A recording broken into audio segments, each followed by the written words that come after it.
So, hi guys! Ngayong June 25, 2020 ay magkakaroon ulit commodities indices and of course kung may request na forex. Now, let's start with of course cryptocurrencies. So, Bitcoin muna ang unahin natin. So, i-delete ko ulit to para mag-start tayo ng bago. So, ito yung buong chart ng BTC. Gamit natin ang Bitstamp. So, plot lang natin ulit. Ay, hindi pala to. Wait, sorry. So, plot lang natin to. Support and resistance.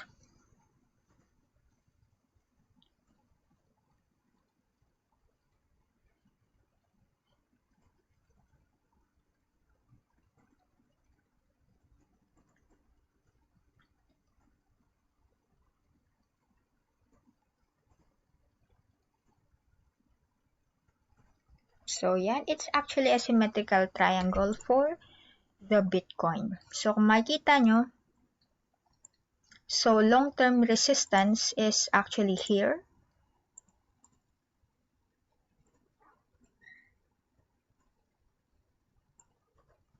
So, kapag pumupunta siya dito is nagre-resist or bumababa siya. So, now, currently, we are trading at $9,198.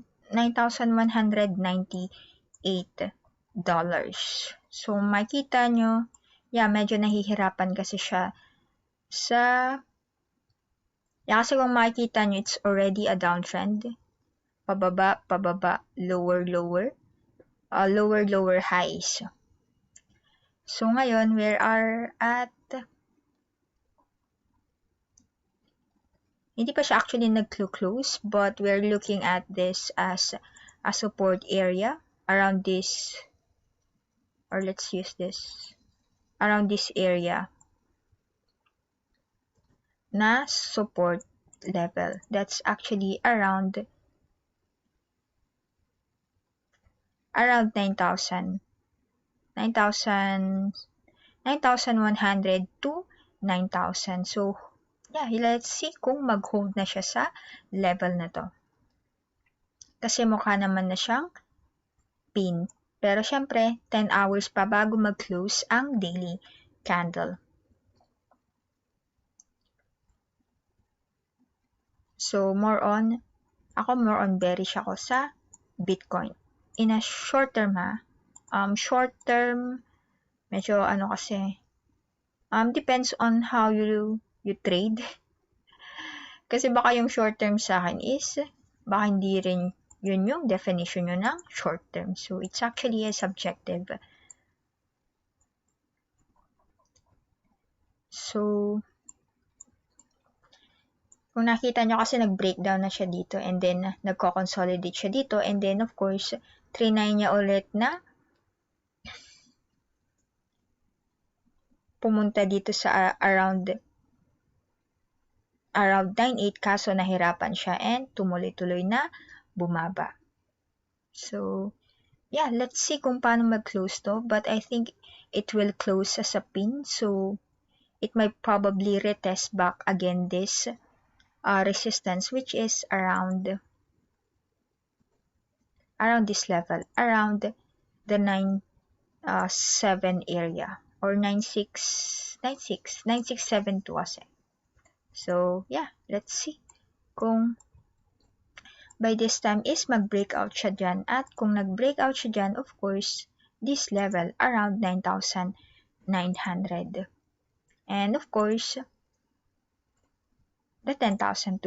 So, let's see kung ano yung magiging trend ng BTC. But if you look at ginagamit ko din to Medyo maganda tong gamitin. Yung Renko. So, makita nyo, it's still a bearish. So, might possibly retest this level around 9,000 pa nga, 9,000. So, medyo mas madali siya kasing intindihin. No? So, makita nyo lang. Diba? Dali. So, sa chart pa lang, so, alam mo na ako. So, actually, yung gamit ko is actually a free version of TradingView kasi merong ibang subscription kung saan medyo mas madaming features. But, yeah, I think nagtitipid kasi ako. So, chart is okay. And yeah, tingnan din natin yung Heikin-Ashi. Even sa Heikin-Ashi, it's actually bearish pa rin siya. So, more on, possibly, tingnan natin kung paano mag-close siya dyan. But, ang tinitignan natin na support is actually kung yung Renko, that's actually around 9,000. So, yun ang tinitignan din natin na support even sa Heikin-Ashi dito. Heikin-Ashi, that's still around 9,000. 9,073. So, next is, tignan natin yung, support is at around 9,000 and of course, resistance at 9,600. Kung lumusot siya dun, welcome back to possibly 9,900. So, yeah. And of course, the 10,200 kung tumuloy-tuloy siya dyan. Pero let's check the convergence lang din naman yung sa RSI. And let's check yung 3 hours. Usually kasi ang gamit ko is of course yung long term na monthly, weekly, daily, and then 6 hours actually, and then 30 minutes. So kung makita nyo sa 3 hours, so mukha naman na siya na nagko-consolidate siya sa level na to eh. So might possibly recover. So tingnan natin kasi ang next resistance around 9,375. So kung mag-breakout siya dyan, possibly retest this area 9,500 bago yung 9,700. So support still at around 9,000 dito sa level na to. Actually, medyo siya 9,000 plus, but we'll just use the 9,000 para flat. Ay, ginagamit pala natin yung Heikin-Ashi. But anyway, actually same lang din naman sila ng candlestick. So, let's see, 9,300. Kung mag-breakout siya dito sa 9,300, possibly, syempre, balik siya dito sa around 9,500. So, let's see. And of course, support still at 9,000. So, depende kasi kung paano ka mag-trade eh. Pero kung ganito, for me, antayin ko muna siya mag-breakout. And of course, laging i-measure or i-calculate mo yung possible risk-reward. So, magkano yung posible mong kitain and of course, magkano yung posible mong ikalugi. So, yun. Hindi mo lang siya mini-measure. And of course, dapat lagi kang naglalagay ng TP and of course, stop loss. I mean, depende pala sa strategy mo kasi pwede ka namang mag-average then dito sa even sa futures. So, tamang position size lang. Para hindi ka, of course, ma-liquidate, especially kung gumagamit ka ng leverage. So, at this point, sa 30 minutes, so, mukhang nahihirapan siya. Pataas siya, pero, tingnan mo, yung pressure is pababa. So, let's see kung ma-sustain niya tong support area na tinitingnan natin, around 9,139. Kung mag-hold siya dyan. And of course, the immediate resistance, ito muna siya. The 9,200. Bago niya, ito. Kung mag-breakout siya doon, of course, the 9,300. So, medyo short term lang siya. Pero sa akin, lower, low pa rin eh. I mean, lower, high pa rin. So, nagbabounce siya pero yung high niya is pababa pa rin. So, yeah, for me, it's a short. So, kung short ka, yeah, kasi sa futures, pwede kang kumita anumang side ng market. Either pataas siya or pababa. So, it's actually a risk-reward ratio of 1.17. It's actually a short. So, posible kang kumita ng 0.52% or posibleng malugi ng 0.45%. So, yun yung kapag nag-short ka. So, I think that's it for BTC. Now, let's check on the BTC dominance first, bago yung altcoins. So, dito, hindi ko na hindi ko na siya i-clear yung kasi may tinitignan kasi ako dito yung sa gap, which is ito. The 72.82, 73.97 gap kasi yan. So, check na lang natin yung daily. So, kung makikita nyo, saan na ba si Bitcoin?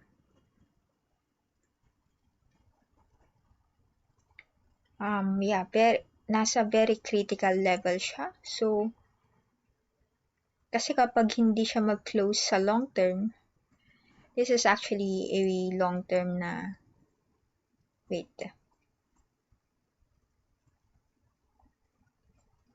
long term na support. Tinitignan ko lang kung kasi hindi siya nag-touch naman siya. So, kasi hindi siya nag-hold dyan is medyo bearish na ako kay nito, Bitcoin. Though bearish na din ako actually. So, yan ang posibleng support or the dominance na around 64.16. So, syempre, kung bababa yung dominance ng Bitcoin is, of course, that's also the rise of altcoins. Yung altcoins is yung coins other than Bitcoin. So, this is the possible support kung hindi siya mag-hold sa level na to. So, meron pang 9 hours and 59 minutes bago mag-close ang daily candle. So, let's see bukas. And of course, yung resistance na tinitignan natin kung mag-hold siya at around this strong support area is of course this area around 68.80. So, yun yung tinitignan natin na support and resistance sa dominance. So, hopefully, tignan natin kung mag-hold na siya dyan. But I think naman is mag-hold na siya. Of course, ang bias ko is mag-hold na siya dyan. So, now let's move on to the altcoins. ETH/USD. So, gamitin natin din to ang Bitstamp. So, i-clear ulit natin. Or, clear na lang natin. Remove natin yung drawings. So, kung makikita nyo,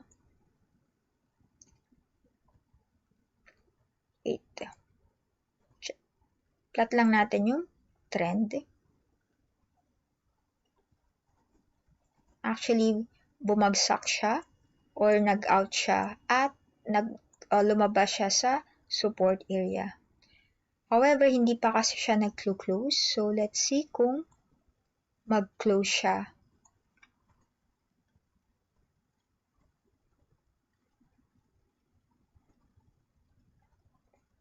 Tingnan natin kung mag-close siya at mamaya.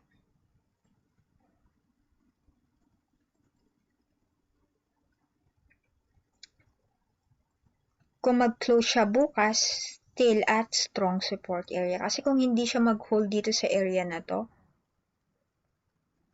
kung mag-close siya out of this trend line support, I'm more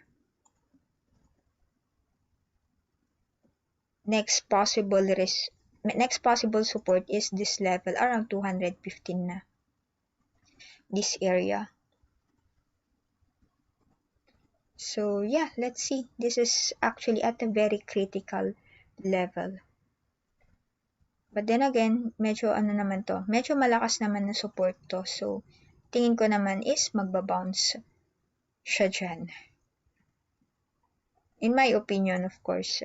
So, check lang natin yung sa ano. Sa, ano ba to? Ayun, no? Wait lang ah. Ang kulit ko lang.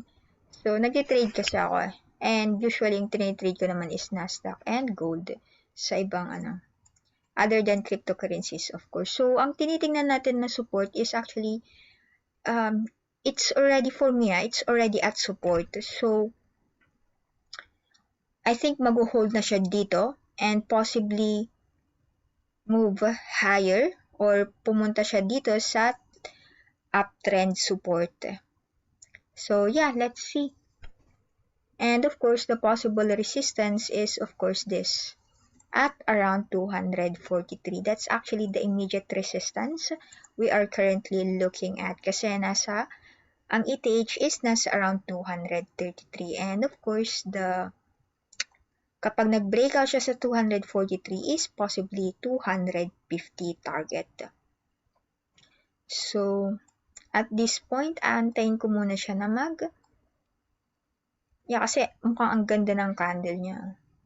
Tingin ko mag-close to na Dragonfly Doji.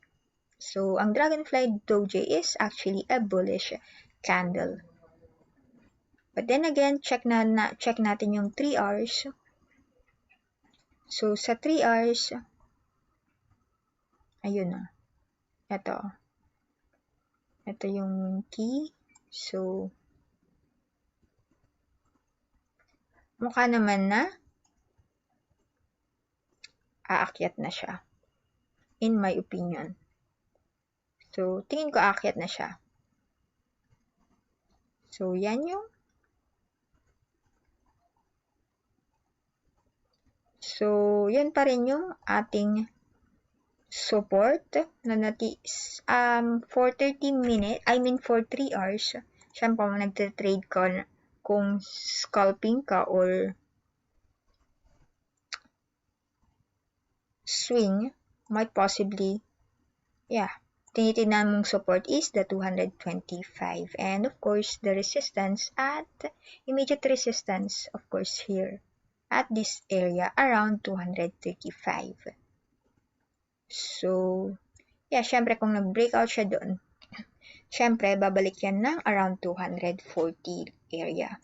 So, for this, actually, papasok ako dito at this level kapag nag-breakout siya. So, I will go long here and target ko ito around 243 and of course, stop loss ko dito.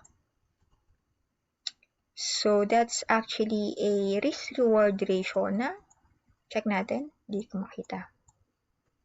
So, that's actually a risk-reward ratio na 1.9.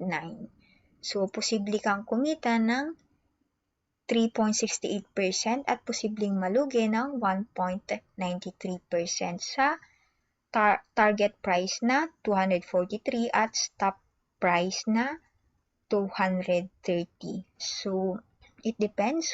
It depends din kung anong leverage yung ginagamit mo. Kasi ito, 1 times leverage lang. So, kung nagamit ka ng 50, times mo na lang ng 50. Or kung 100, i-times mo na lang ng 100.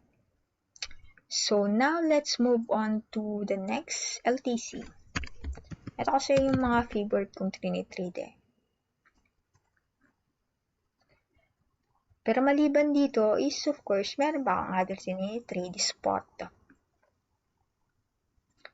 So, kung makikita nyo, it's for me, sa 3 hours to Makita nyo to. This is actually a Dragonfly Doji. So, I'm more Doji dyan, puro Doji. Hindi sila makapag-decide. But dahil dito sa Dragonfly Doji, tingin ko is possibly balik na siya ng around 44 area. So, na-hit na niya yung support, which is this also level. This is the 42 area, around 42. So, might possibly, itong green, 42 area, and might possibly retest this area. So, this, which is around 44. So, yun yung tinitingnan ko. So, very short lang to. So, I'll go long. Kunwari, I'll go long. Yeah, kasi yun yung nakikita ko na aakyat na siya. So, that's actually a possible risk-reward ratio na 2.19. So, possible kang kumita ng 4.10% and of course, posibleng malugi ng 1.88%. So, kung 100 times leverage ang gamit mo, that's actually 400.10%. And of course, kapag na-stop or na-hit yung stop price mo, that's actually posibleng kang malugi ng 1.88 or kung 100 times leverage, that's 100.88%. So, 44 and 40 area. That's the key for a Litecoin. So, yeah, I think that's it for Litecoin. Medyo short term na kasi 3 hours yung ginamit natin. But, yeah, anyways, let's look at the daily then. Sige na nga, look at the daily. So, tignan mo yung daily. So, actually, halos same lang sila ng 3 hours. Yun pa rin yung support and resistance ko. And tignan mo to, ang ganda ng kanyang candle. So, kung titignan mo to, check natin to. Pero sa sa Renko, pa siya? Pababa pa siya. How about this one? Ganun din medyo bearish pa yung candlestick din na Heikin-Ashi. So, candles lang yung medyo maganda. So, baka baka bull trap. Yeah, so, kaya, especially for futures, laging may stop out or take profit. Yung take profit, pwede mo kasing leave it blank, pero yung stop price, kung hindi ka mag-average, dapat lagyan mo siya. So, depende rin sa position size mo. And of course, yung leverage na gamit mo. So, wow. So, bumabalik na yung Dow Jones. So, next natin dito after nito is, ano na ba? Gold. Of course, gold. Hindi na natin check yung Hindi na natin siya Hindi ko na siya, basta, wait. Let me show you pala yung aking long-term projection. Sa gold, normally I'm long sa gold. Bakit? Kasi, yeah, I'm projecting or I'm expecting actually a cup. Actually, cup pa lang kasi saka na yung cup and handle kapag na-form na yung cup. So, kaya ako laging kaya long term, I mean, even sa mga trades ko is I'm more long. So, ina-expect ko siya at 1794. So, yun, nakapasok ako at around here. Ang target ko is 1794. So, yeah, I think that's it for gold. Tingin ko i-retest niya itong, ano pala ngayon? This month, possibly i-retest niya talaga yung 1,800. May mga ilang days pa so may 5 days pa. So, most likely by July, possibly i-retest niya itong 182, 1840. So, yeah, I think that's it for gold. So, ang tinitignan kong resistance, immediate resistance is 1794. And of course, yung support at 1745. And kapag nakapasok ka sa around this area, 1746, that's actually a possible risk-reward ratio na 2. And of course, kapag na-hit yung TP natin na 1794, that's a possible kita na 2.79. And of course, kapag na-stop out, that's 1.39% na posible mong ikalugi. But for gold, actually, I'm using 500 times leverage. So, medyo high risk, very high risk actually. Pero syempre, kahit na ganun is, of course, kinokontrol ko yung position. So, tamang position size. Next is, and here, nag-average din ako dito sa gold.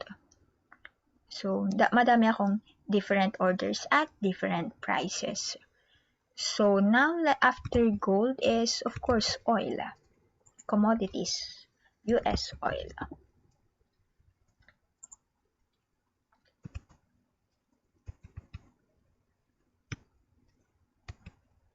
So, US oil, gamitin natin itong daily. Mukha na siyang nagano. So, sa daily, mukha na siyang na-hit na niya yung support area which is around 37.15. So, possibly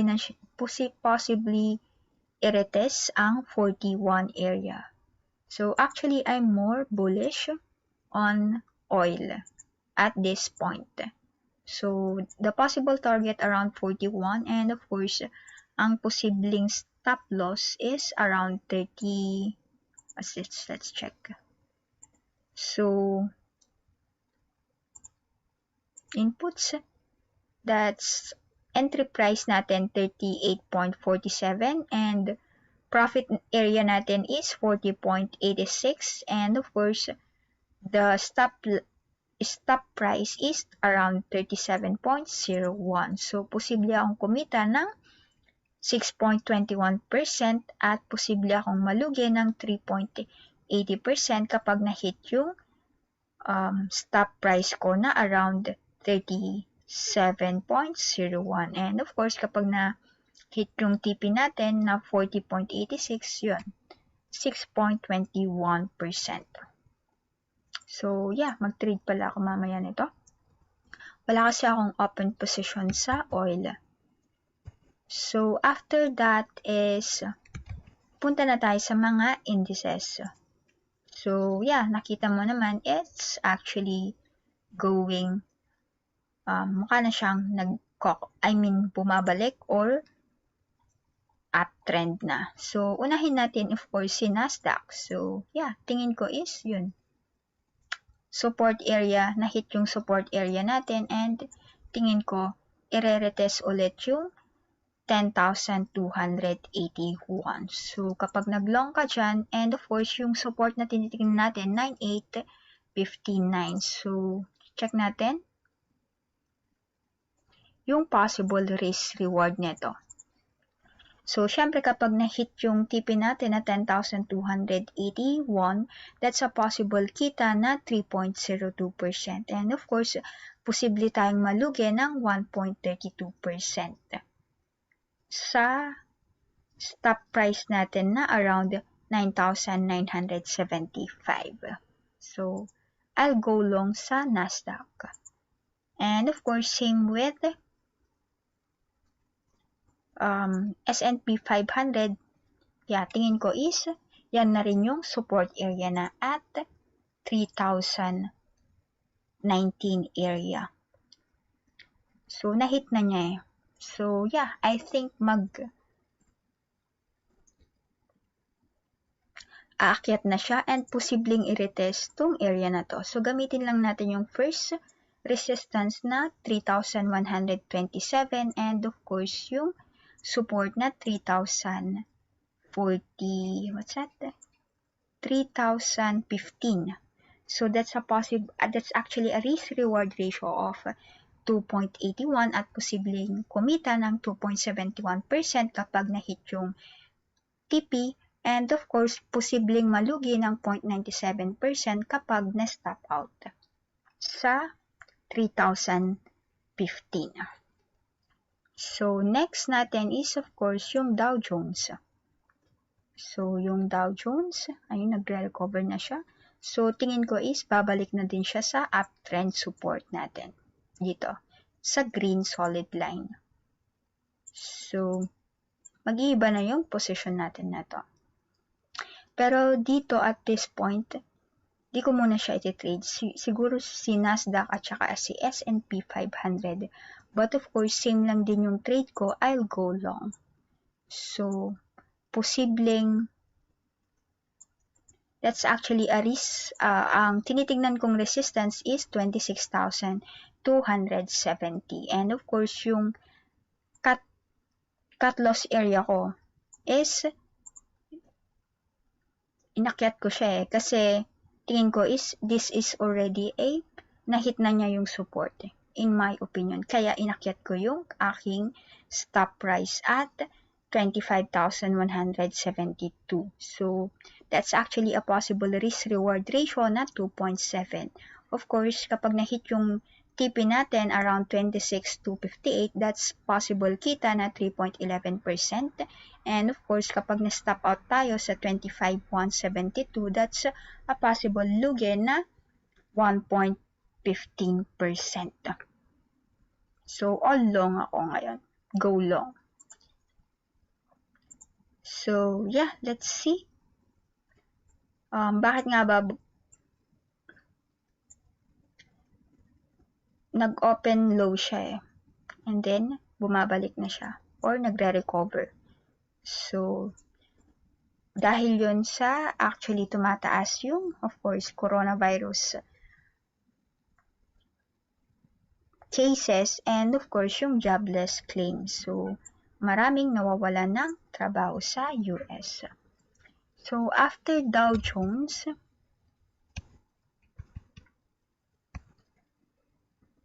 punta na tayo sa mga sa stocks. Pero, unahin muna natin yung, of course, yung Wirecard. So, yeah, nag-file na ng bankruptcy. So, kung tignan mo naman is, of course, down siya ng 71.55%. Nasa 3.51 siya ngayon, trading. So, syempre, since mag-close na siya, of course, hindi mo na iti-trade to. Hindi pala natin ginagamit yung RSI. So, syempre, na to? It's an out. Kasi sabi ko nga, ang common stockholders is actually last na nababayaran. Di na nga nila mabayaran yung utang nila. So, paano pa nila mababayaran yung mga common stockholders? Actually, syempre may claim kasi yung when it comes to liquidation, syempre ang una nilang babayaran is yung may claims, which is yung mga creditors or yung pinagkakautangan nila. And then after nun is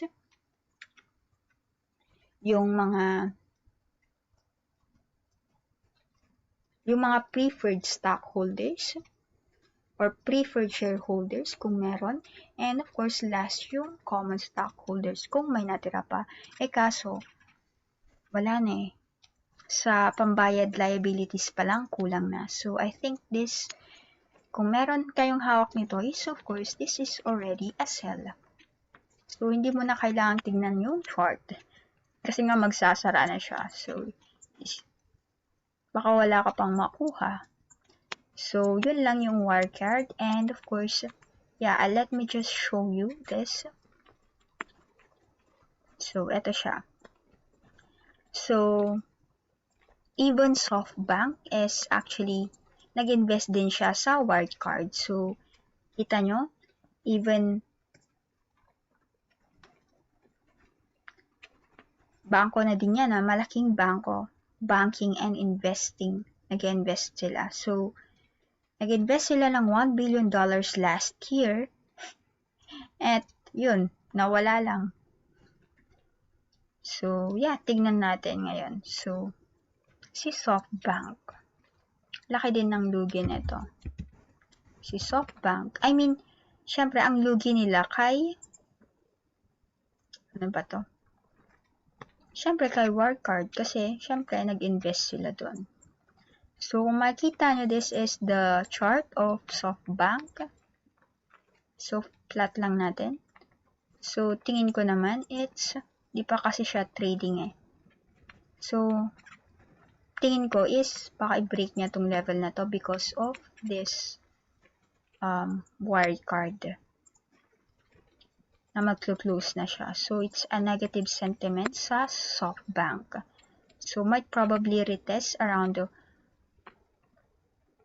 4,857. Pero syempre, yung unang tinitingnan natin na immediate support is this area. So, syempre, itong area na to.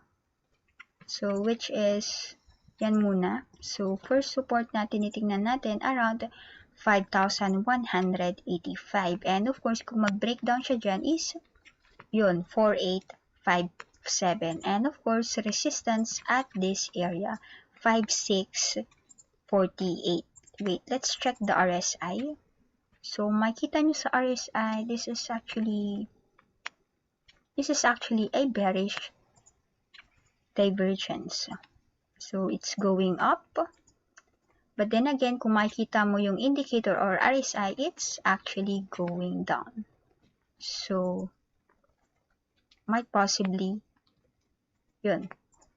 Tapos, dinagdagan pa ng news. So, tingin ko, i-retest niya yung 5,185. So, sabi ko nga, in trading and investing, lagi tayong we should always trade and invest with caution. Kasi nga kahit na nga mga institutional is, of course, yun, nagkakaroon din sila ng ganitong klase ng investment decisions. So, akalain mo yun, bank na rin to another magko-collapse. So, yun, yung Wirecard, hindi yung Softbank. But then again, kahit si Softbank is maapektuhan din kasi nag-invest siya sa Wirecard. So, now let's move on sa Facebook. Kaya ang lagi kong trinitreat usually is, sinasabi ko naman is, I'm more on tech stocks. So, yeah. I think it's already at strong support area. Possibly retest that 242 area. So, of course, with that, of course, it's actually a long for me. So, and of course, yung support na tinitignan na natin is at 232. That's actually a possible risk-reward ratio na 1.91 at posibleng kumita ng 2.88% sa $242. And of course, kapag na-stop out sa 232, posibleng malugi ng 1.50%. So, now let's move on sa Apple. AAPL. So, sa Apple naman, same with Apple. So, palitan na natin yung ating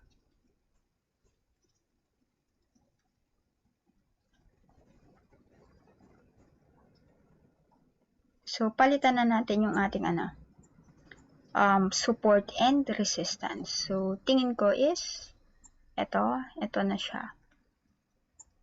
So, support na tinitignan na natin is 355 area. And of course, resistance pa rin sa 367. So, kung mag-go long ka, hindi siya actually ganun ka-rewarding. Kaya kasi tingnan mo yung risk-reward is actually 0.79 lang siya. That's actually, kapag na-hit yung 367, posibleng kumita ng 1.48%. Kapag na-hit yung stop price na 355, posibleng malugi ng 1.87%. Unless na lang is, of course, bumalik siya sa 372. That's actually a risk-reward ratio na 1.59. So, posible kang kumita ng 2.96%. So, yun naman yung kay Facebook. I mean, Apple pala. So, after Apple is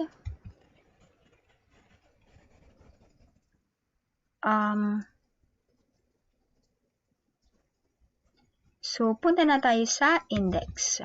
So, sa stock market na tayo or sa local stocks. So, makikita nyo, it's actually nag-gap down siya. Maybe because, syempre, yung economic growth or global growth is, yun, mababa. Wait, let me check. Let me show. So, the economic growth or the global growth is actually, the IMF expects global growth to contract by a record 4.9% in 2020. So, that's actually this year. So, kaya nag-react yung market kanina and nag-gap down sa opening. But then again, let's check pero mukhang nagre-recover na rin ang Dow Jones. So, yeah, I think with that, yeah, possibly mag-recover din tayo bukas. But then again, for me, tinitignan kong support area is, pero kung hindi kasi siya mag-hold bukas, kung hindi mag-hold at 6,118, of course, yung next support is nasa balik 5,950 ang PSEI. And of course, yun. Medyo maano lang siya. Or let's just use this para ano. So this area. So actually medyo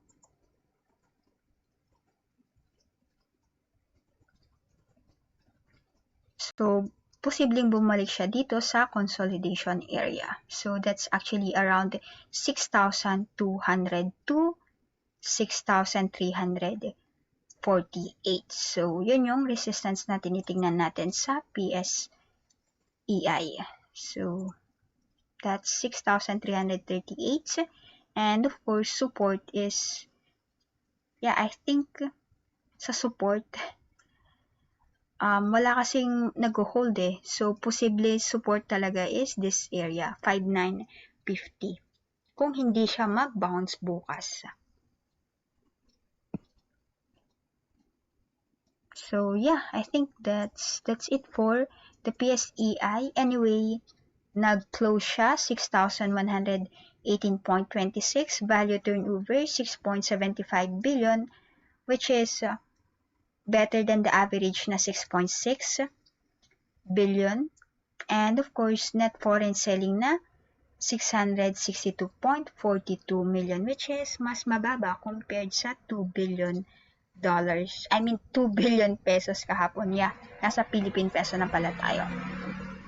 So anyway, let's just check a few stocks. Siguro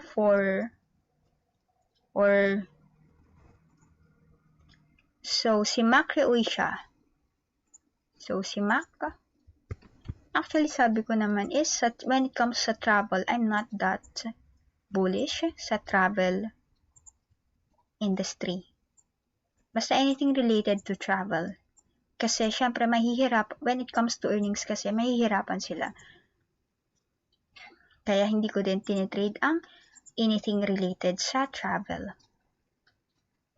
But then again, syempre, there's always an opportunity naman. Ayoko lang kasi siyang pasukin. So, kung ano yung inakyat niya, that's actually a resistance.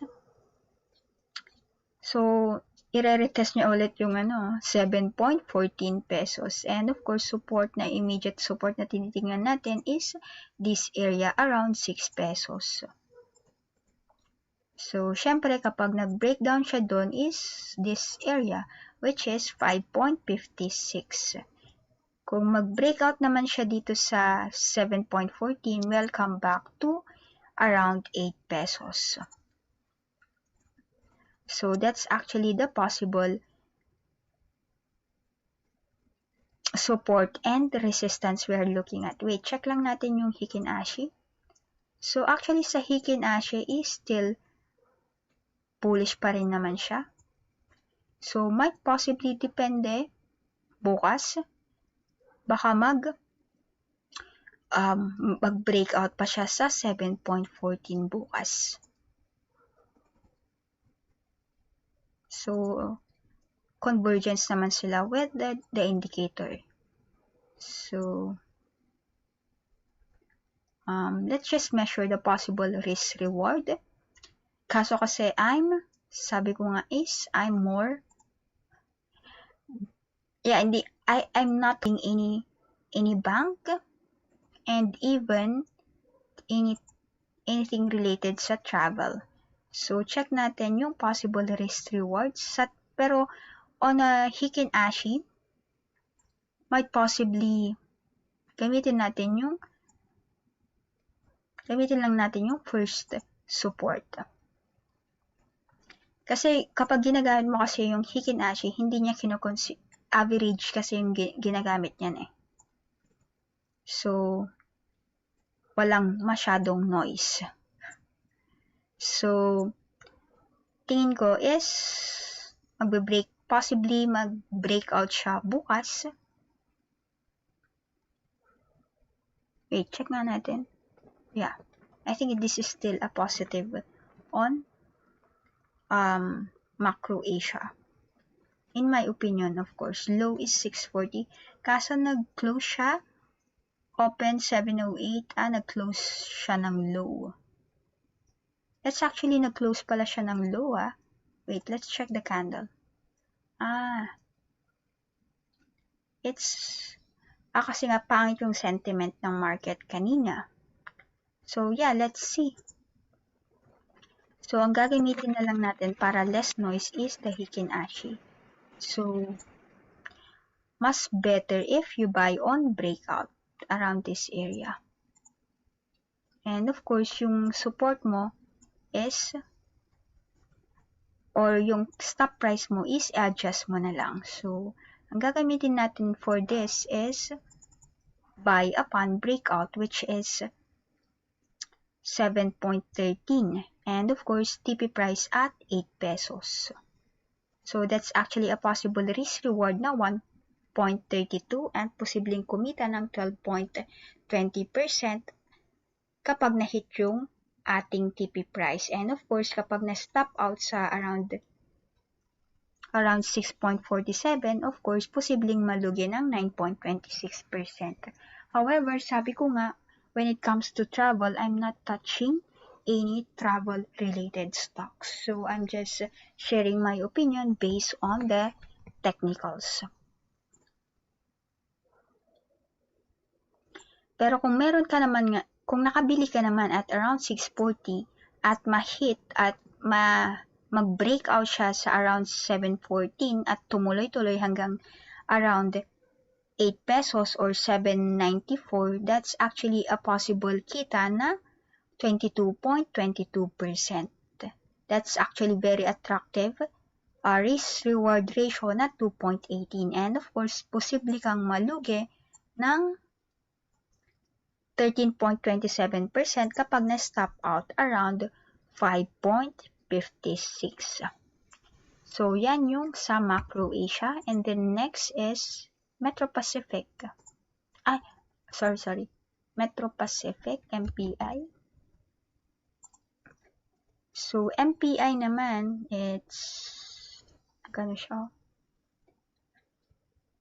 Heikin Ashi is nag-correct. So, let's look at the candle. So, ayun, Wait, tingin ko is, wait.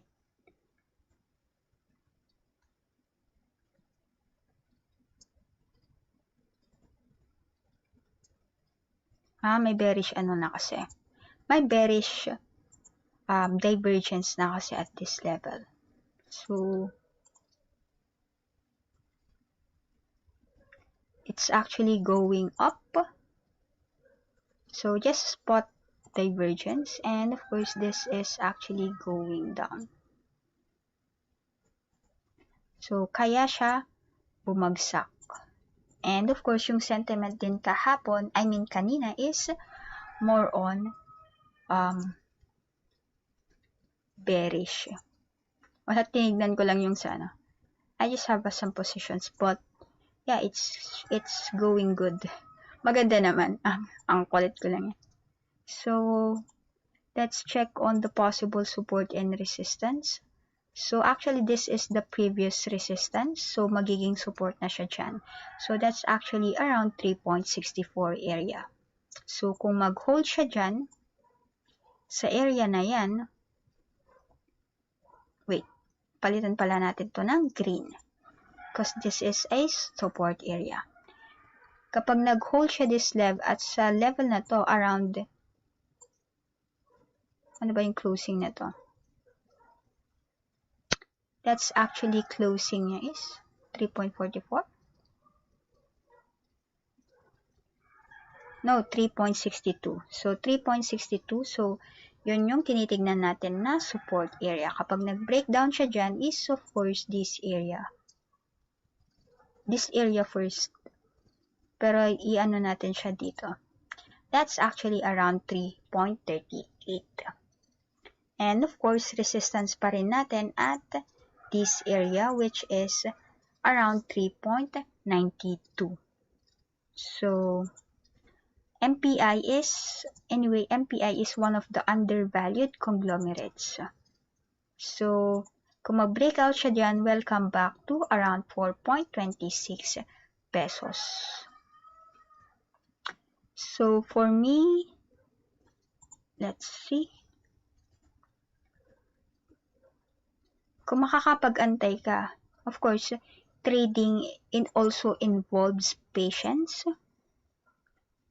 So, kung ako magti-trade nito is, of course, mas maganda antayin ko na lang siya this area.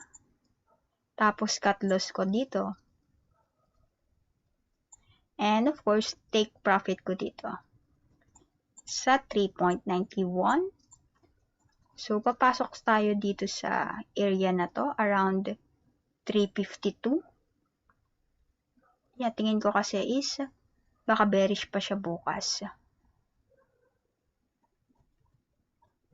So, I think that's my own personal trades. Kung sakaling i-trade ko si MPI. So, yun, dun ako papasok around 352. And of course, stop price ko at 338 and take profit at 3.91. So, that's a possible risk reward na 2.79 and of course, posible akong kumita ng 11.08% at posibleng malugi ng 3.98% sa 3.91 pesos or sa stop price na 3.38. Pero kung medyo long term ka or medium button, so kung medyo makakapag-antay ka or medyo long term hold ka, so for me long term, paano ko ba di-define ang long term? Para sa akin, long term is more than 1 day. Kasi may day trader, di ba? So, kapag sinabi natin scalp, yeah, usually mga seconds, minutes, hours lang yan nagtitrade at kinuklose na yung position. Pero kapag swing, depende rin sa klase ng swing kasi pwede silang gumamit ng medyo higher time frame. So, it could basta medyo mas mahaba siya or mas mahaba yung time frame niya sa swing at pwedeng mas mahaba yung time frame niya sa scalper at pwede ring mas mahaba sa day trader. Yung day naman within the day is close the position. And of course, yung position trader is, of course, for me, more than 1 day, months, 2 years. So, yun. That's my own definition, of course. Kasi magkakaiba tayo ng possibly definition. Kasi pag sa akin kasi, usually nagtitrade ako or scalping kasi ako. So, for me, scalping day and swing. So, syempre, yung long sa akin is more than 1 day. More than 1 day, 2 months, or years. So, yun. Yun ang definition ko na medyo long term. So, dito naman sa Metro Pacific, kapag nakapag-antay ka, kapag nag-breakout siya sa 3.92, posibleng, syempre, i-retest ang 4.26 area. At kapag meron ka nito at nakapasok ka sa around 350, posibleng kumita ng, yun nga, 21.02%. And of course, posible kang malugi ng 3.98% kapag na-stop out sa 3.38. So, yun yung kay Metro Pacific. So, si dito, Si dito naman is, nabenta ko siya a few days ago. Pero mababa ko siya nabili. Sa March ko pa siya nabili actually. So, the gains is, medyo attractive siya of course. So, I think na-discuss ko nung nakaraan is about the bearish divergence. So, actually, dun ako nakabenta. So, kita mo, it's actually going up while the indicator is going down. At saka, kung makikita mo din, it's already at overbought area kasi. So, let's see kung ano yung kahihinatnan nitong si dito. So, for me, ang support na tinitignan ko is actually this area. Around 320. Wait, Around 3, Palayan natin. So, ang support na tinitignan ko is this area. Kasi meron pala siyang gap up dyan. So, sa 325, yung support area na tinitignan ko. And of course, kapag nag-breakdown pa siya dyan is, of course, this area. Around 2.81. So, medyo ang ano na niya, baba niya. So, actually, pwede siya 3 pesos muna bago siya magpunta dito sa 2.80 something na support area. So, I think ito muna yung gamitin natin. And of course, the resistance still at near 4 pesos. That's actually around 3.88. Kapag mag-breakout siya dyan is, actually, dito na rin yun eh.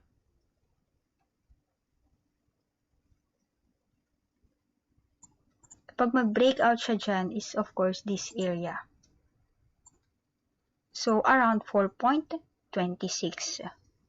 Or, actually, dito. Kasi posibleng, ito muna pala.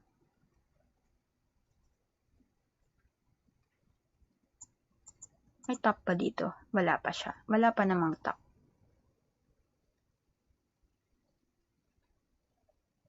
So, yun yung tinitignan ko na resistance. That is 4.17 at saka 3.89 or close to 4 pesos. So, let's see. 1, 2.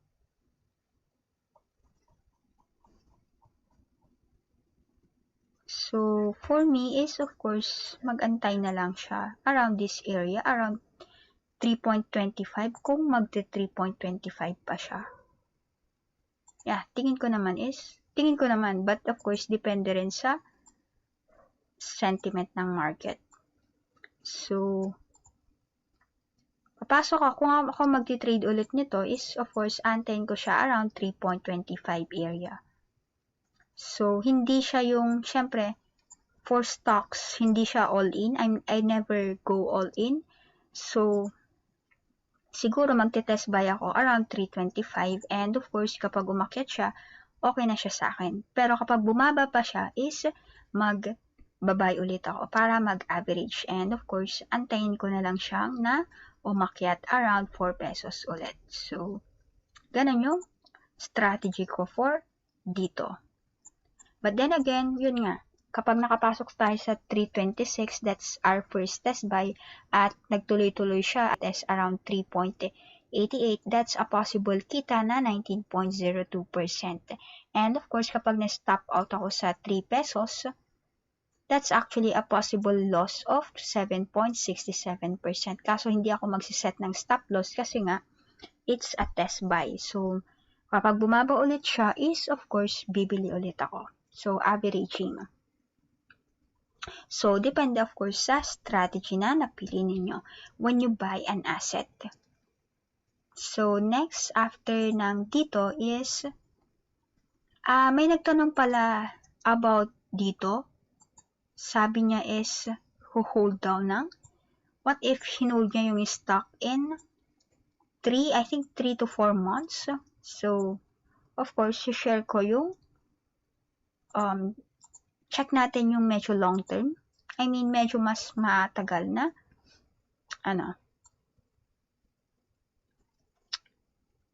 mas matagal na time frame or mas mahaba na time frame.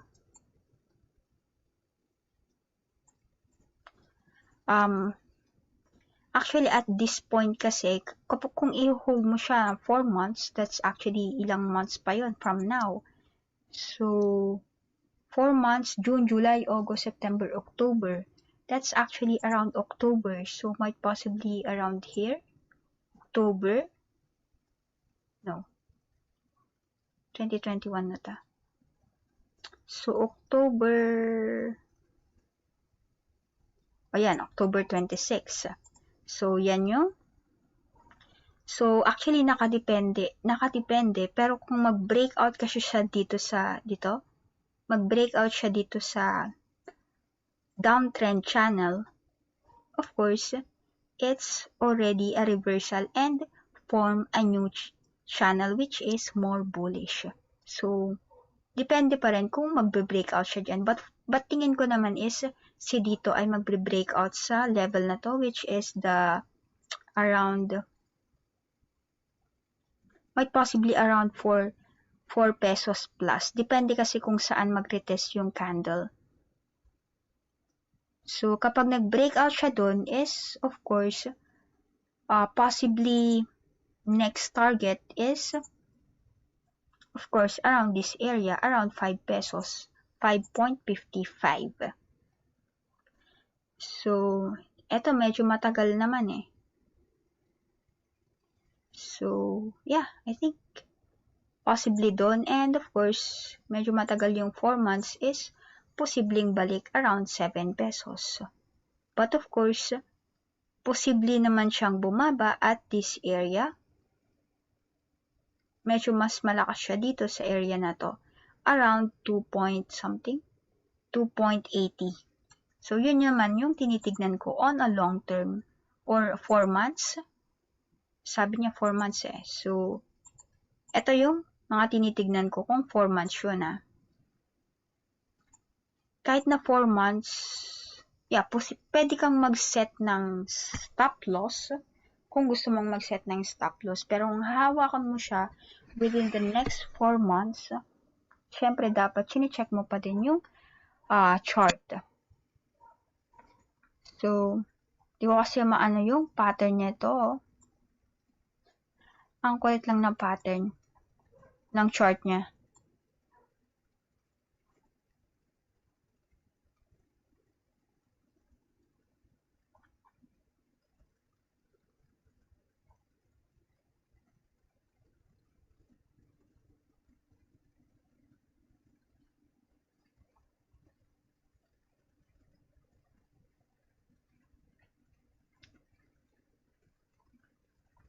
So, yun yung comment ko kay dito.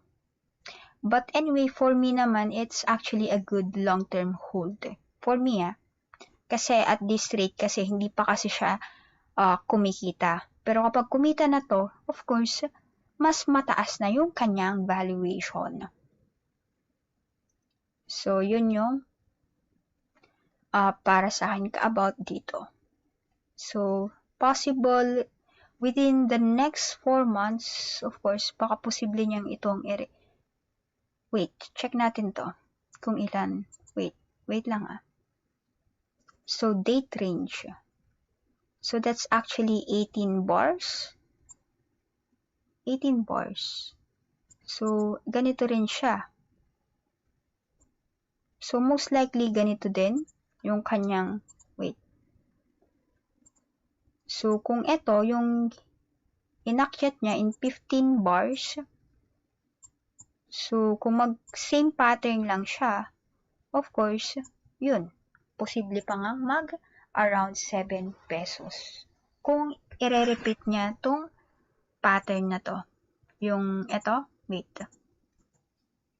ito, kung i-repeat niya lang yung pattern na ginawa niya dito, of course, in the next 4 months, posibleng ma-hit yung 7 pesos. So, yun yung sagot ko sa nagtanong sa akin sa PM. And of course, support na tinitignan ko around 280. Yun. So, kung yan, let's also measure the possible risk-reward. Kung ganun yung, of course, so, depende kung magsiset pala siya ng stop price. Pero, syempre, as much as possible, depende sa plano mo kasi kapag binili mo yung isang asset. But as much as possible, of course, set stop price. Kung hindi ka mag-a-average ha. So, for me, kung ma-hit yung target natin around 6 or around 7 or close to 7 pesos, that's actually a possible kita na 102.33%. And of course, posible kang malugi ng 20.12% kapag na-stop out around 2.80 pesos. Wait, check natin yung exact. Actually, that's 6.94 and na TP, and of course, the exact cut loss is 2.74. So, yun. Yun yung sagot ko sa nagtanong sa akin sa PM. So, next, 1, 2, 3, Security Bank. So, Security Bank, I think nasabi ko naman, I'm not into banks. I'm not into banks and travel. Ayoko yung mga industry na yan. Mas lalo na yung financials. So, si Wirecard nga is nag-collapse. So, I don't know, baka meron din siyang effect, of course, sa mga banks. So, of course, syempre, banks security bank. So, kaya nga sabi ko, hindi dahil sa mura yung PER ng isang or price to book value ng isang industry or ng isang company is kailangan mo siyang bilhin. So, may reason kung bakit siya mababa. At hindi rin dahil sa mataas, of course, ay kailangan mo siyang ibenta. So, yeah. Magkakaiba tayo ng analysis. Basta ayoko talaga ng banks. Kasi aside from doon, sabi ko nga is, ang tao na ang magiging future bank. So, wala nang magiging transaction ang bank. Ang kulit ko lang yan. So, yun. So, this is actually for security bank. I'm more bearish. Kasi syempre, since nag-close yung Wirecard, magpa-file siya ng bankruptcy. So, might possibly affect the banking industry. So, yung sentiment ng mga investors sa banks. So, yan yung tinitignan ko na actually support 100 pesos. And of course, kapag nag-breakdown siya dyan is of course this level around 93. So, yan muna yung tinitignan ko sa banks. But anyways, kung meron kang position nito or kung nakabili ka sa level na to, kasi I don't know your strategy, but for me, I will not, kasi kung ako ito, hindi ko naman siya iti-touch. So, walang risk-reward ratio. But anyway, kunwari, meron ka nito at nakabili ka sa around 105, of course, kailangan lagyan mo siya ng stop price kung gusto mo siyang lagyan ng stop price. Kasi hindi ko naman alam yung strategy mo. Kung hindi ka mag-average, of course, lagyan mo siya ng stop price.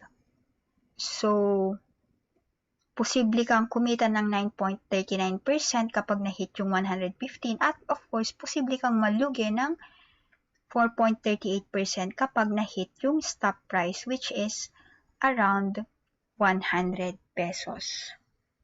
So, yun lang. Short term lang siya. Pero ako hindi ko i-touch yung banks. I don't like the industry. Kahit na mababa yung PE niya or price to book value. So, yun yung reason ko bakit ayaw ko siya i-trade. At saka, ang dami-dami ding stocks. So, yun. Next, after ng Security Bank is GTCAP. Uy, tignan nga natin itong GTCAP. Another ano na naman. Yeah, sabi ko nga, ayoko din ng travel. Si GTCAP may bangko na, meron pa siyang Toyota. So, yun. The last time is actually false. It's actually a false, bullish, or breakout. So, ngayon, ayun na naman siya. So, kapag hindi siya nag-hold dyan, is balik siya dito. So, ako.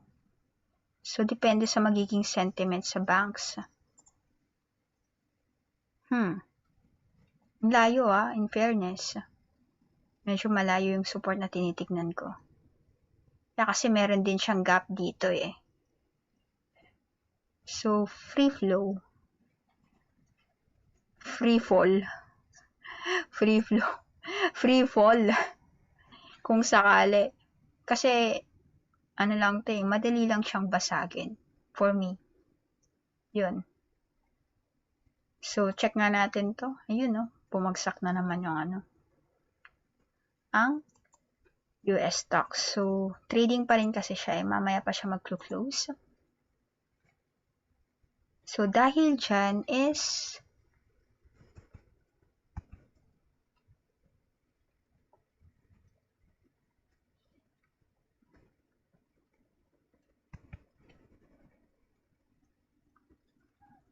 ano ba to? Dahil dyan, ang kulit ko lang. Wala, ayoko kasing i-touch to eh. But anyways, iti-TA na lang natin siya kung sakali man na, kunwari, i-trade ko to. So,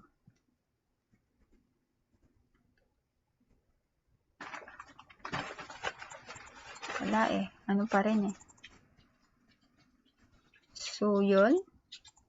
Tapos, nag-gap down pa siya dyan.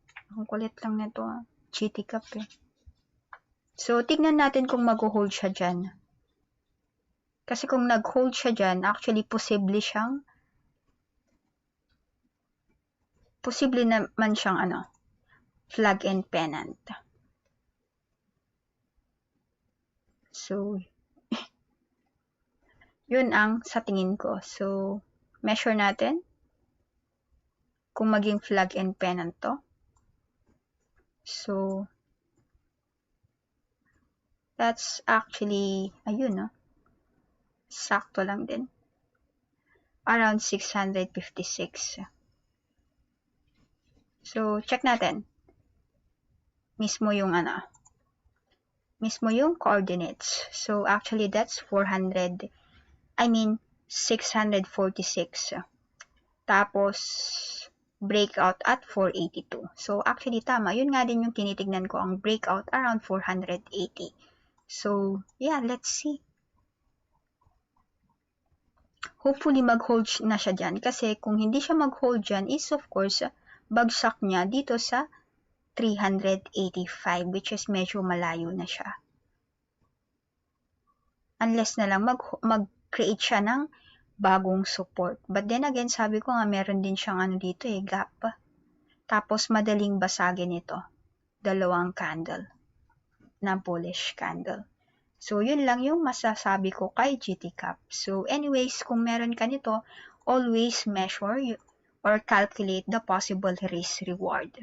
So, syempre, e-enter ako upon breakout sa 282. Kasi na-expect ko na it's a flag and pennant. So, syempre, yan yung target ko. And, of course, ang support ko at this level. around 385, and of course yung target ko around 660. Or come again, wait, let me check. So that's actually 648.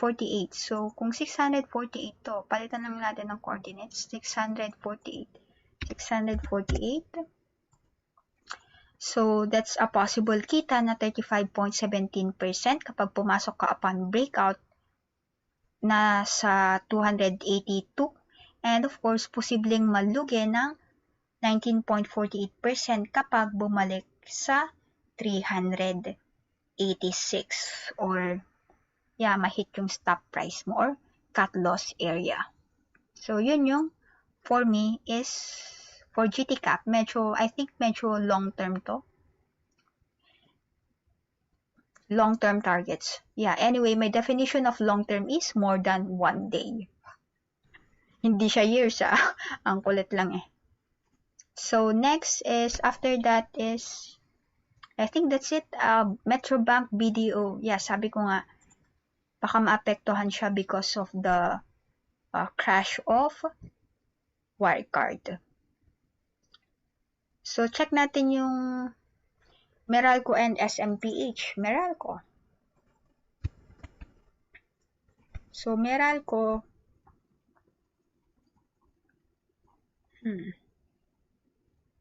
mukhang nag-hold na siya. I mean, mukhang na-hit na niya yung support area. Tingin ko at support na siya. So, ito yung tinitignan ko na support around 264. Wait, check lang natin ito mana. Kasi kung ito yung trend, of course, nag-breakdown na siya. Actually, breakdown siya from this,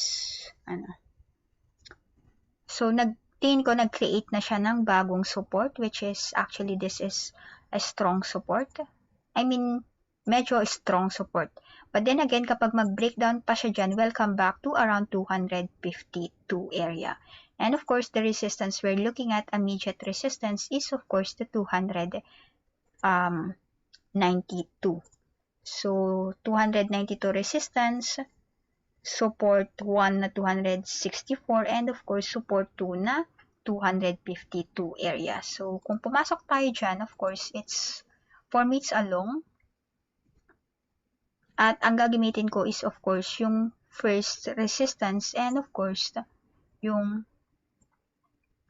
first support. So, that's actually a possible risk-reward na, attractive pala siya. Risk-reward na 4.09. Posibleng kumita ng 8.80% kapag na-hit yung TP na 292 at posibleng malugi ng 2.15% kapag na-stop out sa 263 area. And of course, kapag ginamit mo naman yung second support, posible kang malugi ng 6.35%, which is the stop price ay 252. And syempre, yung target mo or posible mong kitain is same pa rin sa 8.80%. That's actually a risk reward na 1.39, which is for me, basta for stocks, for me at least 2. But then again, it's also a subjective depending on your strategy. So, or kung yung sinet mo na standard risk reward ratio na papasukin mo.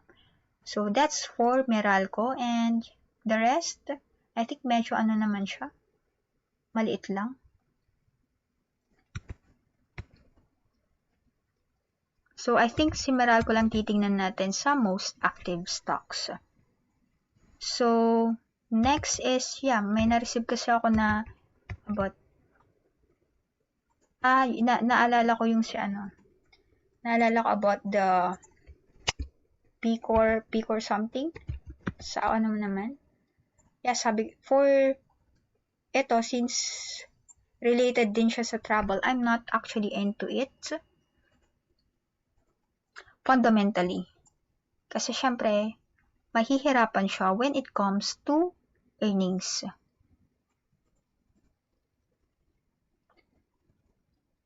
Future earnings. malayo-layo pa to. I mean, mahihirapan kasi siyang mag-recover kasi first quarter pa lang is ilang billion na yung lugi, and second quarter mas mahabang lockdown is of course mas malaki na naman yung lugi. So yun, kaya ayaw ko yung mga travel related industry. But then again, kung titingnan ko siya based on sa technicals lang, actually it's already, so sabi ko nga always buy at support or near support, and of course sell at resistance. Wait, check natin to.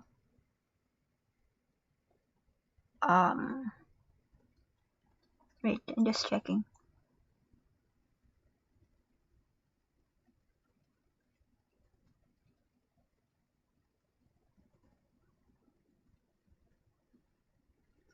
So, it's actually going down. But then again, kapag nag-hold siya dyan, it's actually a possible bullish divergence. Kung mag-hold siya dyan, nasa support area, at saka kung kung mag-hold siya din dito. Kasi nasa, sabi ko nga, buy at support, sell at resistance. So, nasa support area naman siya. Pero kung mag-breakdown pa siya dyan is, of course, ang next support na tinitignan ko is this area, which is the 2.81. And of course, resistance, syempre resistance is yung create natin na triangle. Resistance, of course, 3.45. Wait, let's just check. So, immediate lang. I mean, short term lang. So, if you buy at here,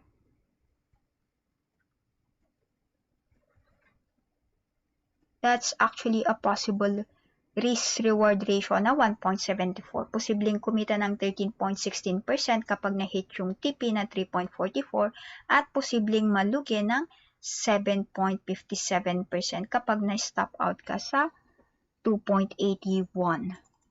So, yeah, let's see kung mag-hold siya dyan.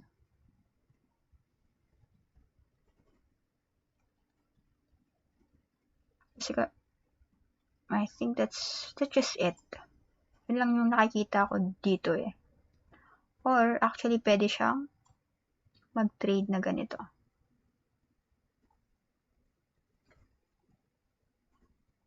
So yun. Yun yung tingin kong gagawin ni PCOR. Ano pa yung isa? Travel related din is I think Cebu Pacific. So Cebu Air. Isa pa to. Ang kulit-kulit. So, ayun no. Tama yun. This is already. So, kapag hindi siya, ito nag-layoff din ng, so yun. Yun yung tinitingnan ko. Posible nga itong mag-double bottom. Feeling ko lang Kasi yung trend niya pa rin is actually downtrend. So, tingnan mo yung trend niya is downtrend. So, might possibly, hanggat hindi siya nag-breakout dyan is, of course, I'm more bearish. So, yun yung actually tinitingnan ko. That's actually a possible support sa around 30 pesos. Possible support. And of course, resistance is yun din, yung dati. Dito. Sa around 54 area. But then again, sabi ko nga, I don't like travel-related stocks. So, syempre ako, antayin ko na lang siya dito. I will not measure it. Kasi antayin ko pa siya na mag-breakout dyan. Or, yeah, antayin ko siya at least dito. Wait, check natin yung even sa RSI. Nasa 40 level siya. Pero pwede pa siyang bumaba. Kasi the last time is dito siya around around 21 or even 19. Ngayon, nasa 40 level pa lang. So, for me, antayin ko mag-breakout siya. So, wala tayong risk or calculated risk reward for Cebu Pacific. Antay muna. Ako nga, kung i-trade ko siya kung sakali is, of course, mag-aantay muna ako ng breakout or antayin ko siya dito. Para at least less risk. Kasi risky na nga siya tapos mag-buy pa ako dito. Yung trend niya, downtrend pa rin. So, yeah, I think, yun. Antay muna siguro. Antay ng breakout or dito sa area na to, around 30 pesos. And of course, possible target is of course the 54 area. So, yun lang makakomment ko kay Cebu Pacific. So, next. So, ano pa yung sabi niya? Wait.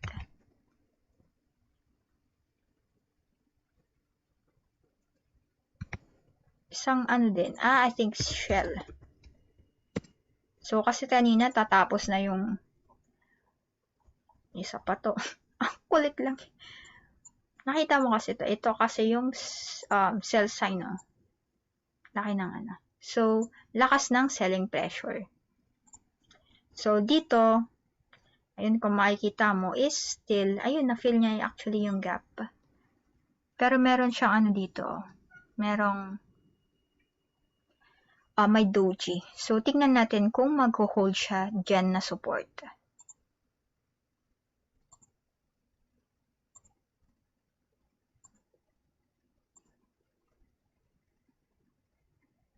Pangit na. Kasi kung hindi siya mag-hold dyan, syempre, dito na yung next next support natin sa 16 area. Wait, check natin yung ano. RSI 45. Convergence. So, yeah, for me, kung i-trade ko to, mag-aantay siguro muna ako ng at least confirmation. Confirmation for this bullish, for this candle to at least umakyat. Kasi dito, medyo though nagko-consolidate siya dito, baka mamaya kasi is bigla siyang bumagsak. And ano ba bukas? Friday pa, Friday pa pala bukas. So, yun. Yun lang yung comment ko. So, antayin natin yung confirmation bago pumasok. Yun. Kasi kapag hindi siya nag-hold kasi sa 18 area, baka bumalik siya sa 16 pesos or 16.46. And of course, yung resistance na tinitingnan natin is the 20 area, 20.78. So, yun. Siyempre, hindi ko siya i-measure kasi aantayin ko pa siya.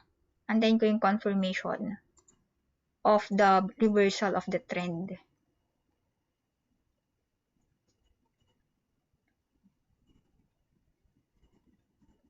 So, yun lang yung comment ko sa this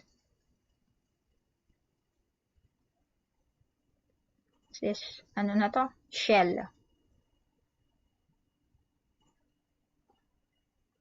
Pero kung titignan mo yung volume niya kasi ng selling is lumiliit naman.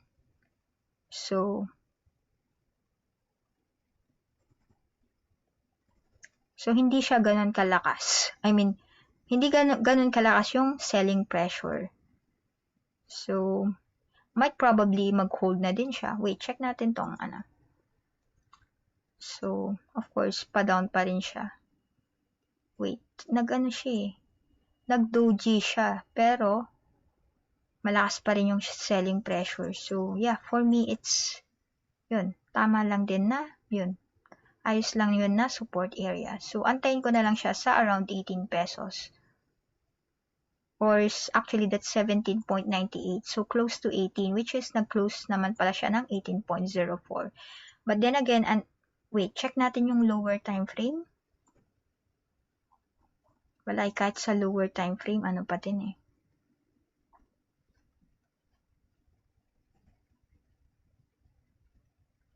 One hour. Ganun din. So, mag-antay talaga ng salsing nga lang yung 4 hours sa 1 day eh.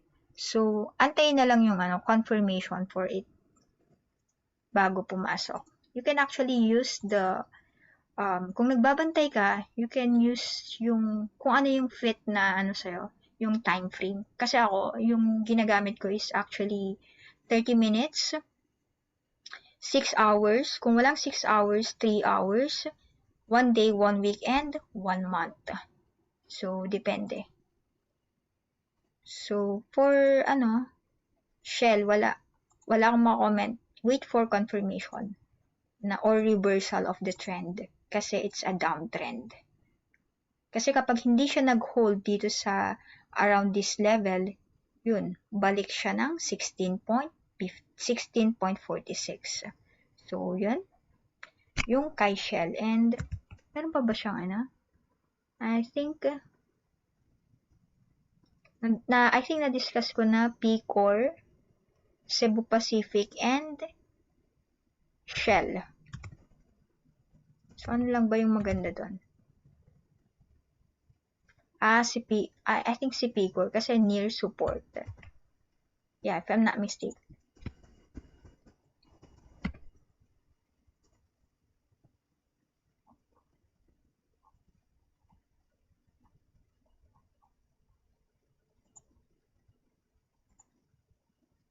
Yeah, oo nga. So, yun nga, yung dalawa niyang sinabi is more on waiting pa. Unless na lang, kung tumitingin siya ng chart habang nagtitrade is, pwede siyang makapag-decide doon. But for now, for me, I will wait for the confirmation. Yung sa sinabi niya na, Shell and Cebu Pacific.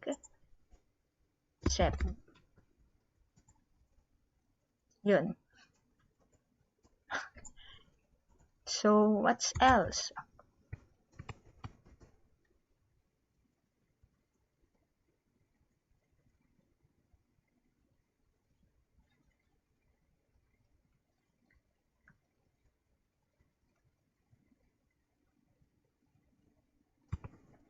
So, ano pa? Ano pa yung...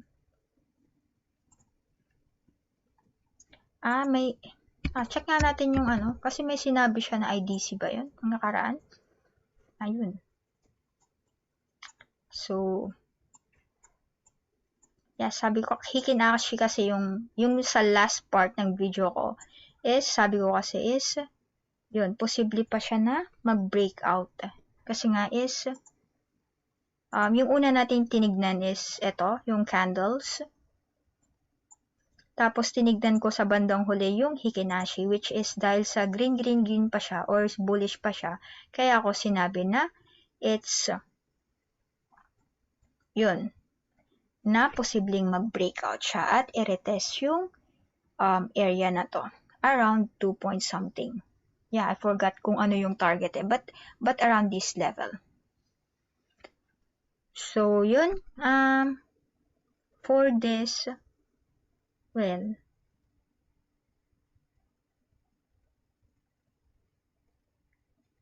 let's see, kasi nasa siya,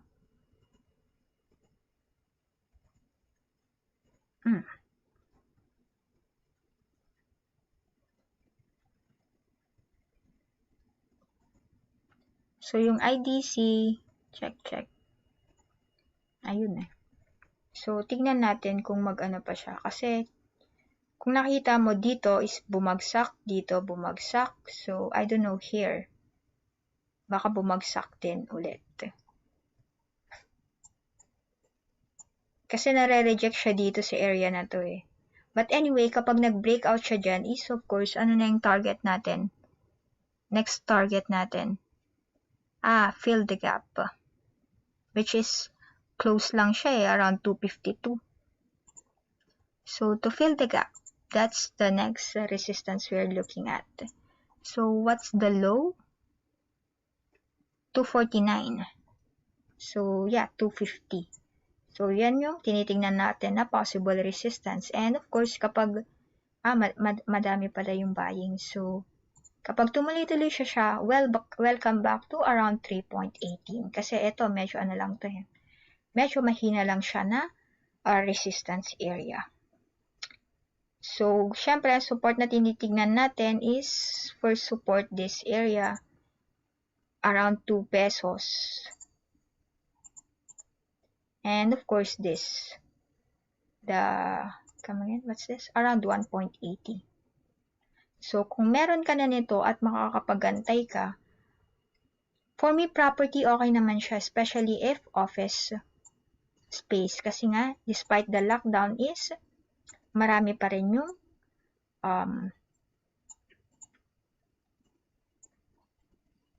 or umakyat pa rin yung office rentals.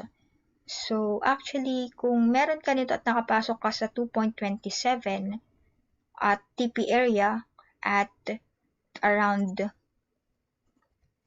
252, that's actually a possible kita na 10.04%. And of course, kapag na-stop out ka sa around 2.01 pesos, posibleng malugi ng 12.23%.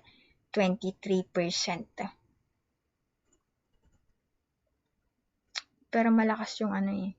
Wait, check pa natin to. Gaano lang, naglalaro lang tong ano. Medyo konti lang yung gains. But at least gains pa rin yung. So hopefully mag-close siya na mas mataas mamaya ang Dow Jones. So,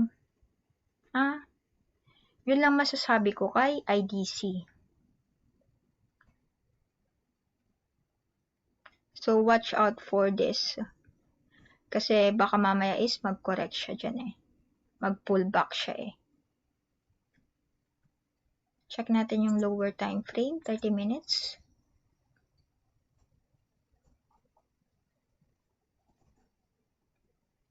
Actually, may bearish. Actually, for 30 minutes, merong bearish divergence. So, nakita nyo yun, it's actually going up.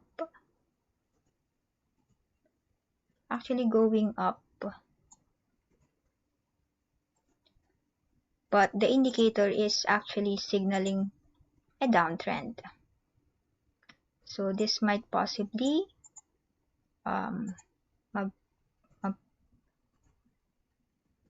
i-retest this area around at least here, around 2 something, 2.08 to 2.14 to 2 pesos.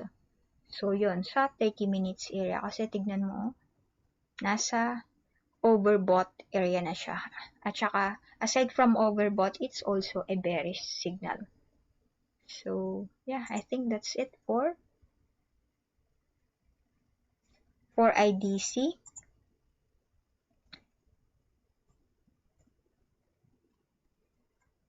Ano din pala siya, oh. Wait. Sa daily, it's 65. So, medyo near overbought na din pala siya. So, yun lang mako-comment ko kay IDC. So, might possibly, mas magandang mag-antay na lang. Mag-antay na lang. Pasok ka na lang upon breakout dito sa area na to. Sa 2 point something. Kung hindi ka pa nakapasok, of course, antayin mo na lang yung breakout.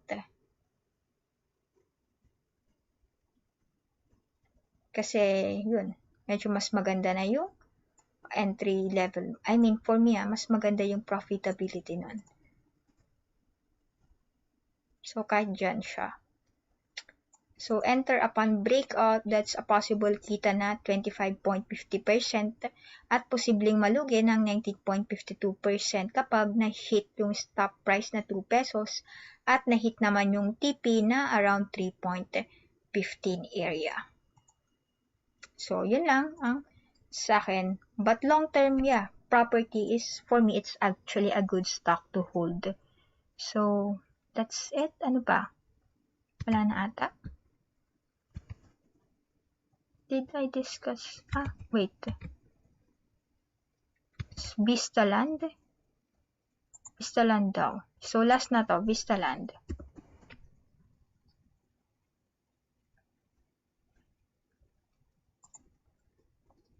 Ano ba yung sinabi nyo nung nakaraan? Oh. Check natin. Actually, that's a doji. Doji na siya. So, ibig sabihin, wait, check natin yung ano. Wala pa rin eh.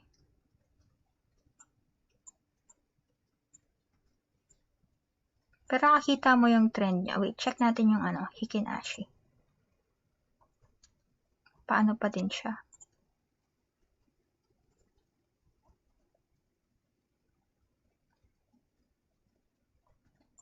But for me, for the Doji, Doji is actually a neutral. Pero kung tignan mo kasi yung trend niya, this is actually a downtrend. Tapos nagkaroon ng Doji. So might possibly, for me might possibly actually reversed.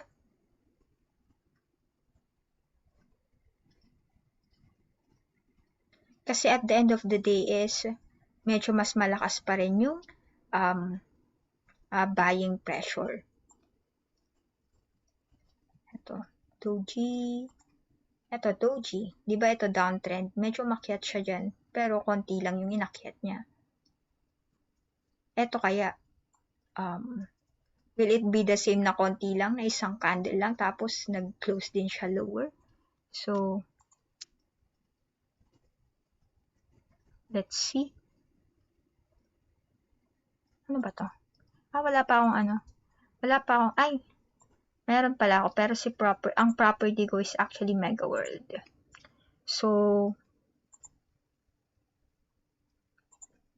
nasa support na din kasi siya eh. So, actually, pwede kang bumili dito ng half. I mean, depende sa strategy mo Pero ako dito, magte-test buy na ako dito sa area na to. And of course, kapag bumaba pa siya, ay, ito pala yung red. Kapag bumaba pa siya is of course, bibili ulit ako kapag bumaba pa siya. Kasi yung next support na tinitignan ko this area, the Doji din. The 3.58. So, kahit tignan mo. So, yeah, kung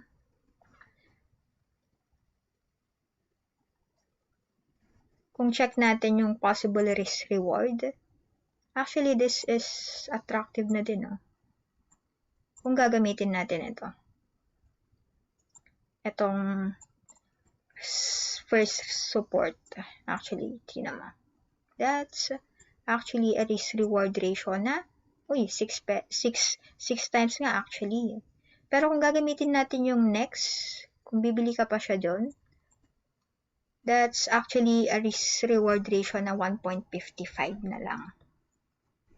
But then again, syempre kung mag-average ka dyan, buy ka dito, tapos kung bumaba pa siya, nakabuy ka pa ulit dito, is syempre, yung entry point mo is ma-half siya at this area. Most likely, ma-half siya dyan. So, syempre, ang TP is, of course, this area pa din for me. So, that's actually a possible kita na 17.33% kapag na-hit yung TP price na around 440. And of course, yung entry level mo na pag nag-average ka, that's actually, wait, let's check. Around 3.58.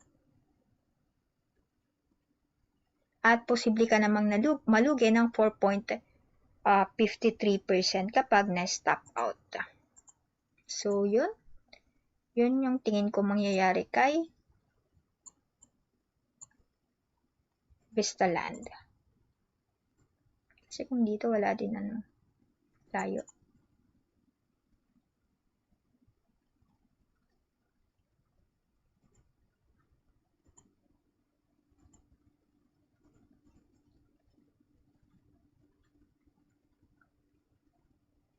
Dito. So, that's still also pala a possible. So, depende sa magiging trend. Kasi kapag hindi pa pala ito nag-hold dito pa pala siya. Posibleng dito sa area na to. Itong solid trend line na to. Yeah, actually, tinitignan ko din si Vista Land. Kaso ang pinili ko kasi is si Megaworld. Kasi pag ako tingnan ko yung management, kung meron na ako noon, hindi na ako nagtitingin pa ng ibang same management. And of course, yung sa industry, para at least, siya, diversified. Ang kulit lang eh. Pero most likely, ang trade ko, sabi ko nga, is more on crypto, technology, NASDAQ, oil and gold. So, yun. Minsan, nagtitrade din ako sa stocks, pero, hindi ganun masyado. Hindi ganun masyado, ang kulit lang eh. So, yun. Tingin ko, aside from sa undervalued siya, si Vistaland. Actually, pinagpipilian ko nga si Vistaland at saka si Megaworld. Pero pinili ko nga si Megaworld kasi mas liquid siya. Kasi nasa index na siya and undervalued. Aside from that, mas marami siyang office spaces. So, kaya ko siyang antayin actually. So, kay Vistaland, mababa din siya. Pero when it comes to volume kasi, dun siya medyo hindi siya ganon for me ka-liquid. Katulad nito, 2.47 million lang yung value turnover niya. So, yun lang yung comment ko kay Vistaland. But fundamental-wise is, okay din naman siya. Mura siya. For me. I mean, it's not for me. It's based on the valuation. So, yun. So, check ko din. Check ko din kasi sa property, medyo hindi pa naman ganun kalaki yung property portfolio ko. So, pwede akong mag-add actually ng Vistaland. So, let's see. Actually, kung mag-add ako, add ko na siya at this level, bibili na ako talaga. Kasi it's a doji, so it's a test buy. So, kung umakyat siya, at least meron na akong holdings. Pero kung bumaba pa siya, edi magbabay ulit ako para ma-average ko siya. And of course, antayin ko na lang siya sa resistance na 440. Kasi for me, babalik din naman siya dyan. Kasi maganda din naman yung outlook when it comes to property. Yun, when it comes to office spaces pala. Yun lang yung comment ko sa Vistaland. And I think this is the last. Ano pa ba? Advances. Oh, check nga natin tong si Bloomberry. Anong kahapon pala tinanong niya si PHR? Bloom. Siyempre, for PHR, aantayin since mag-FOO siya. Of course, aantayin ko siya sa 250 pesos. Paano, kasi kung pre-nice niya yung IPO niya, I mean yung FOO niya na mas mababa, malulugi pa ako. Lulugiin niya pa ako sa transaction cost na tapos mas mababa pa. So, yun lang yung sa akin sa PHR. Better wait. Kung gusto mo yung FOO niya.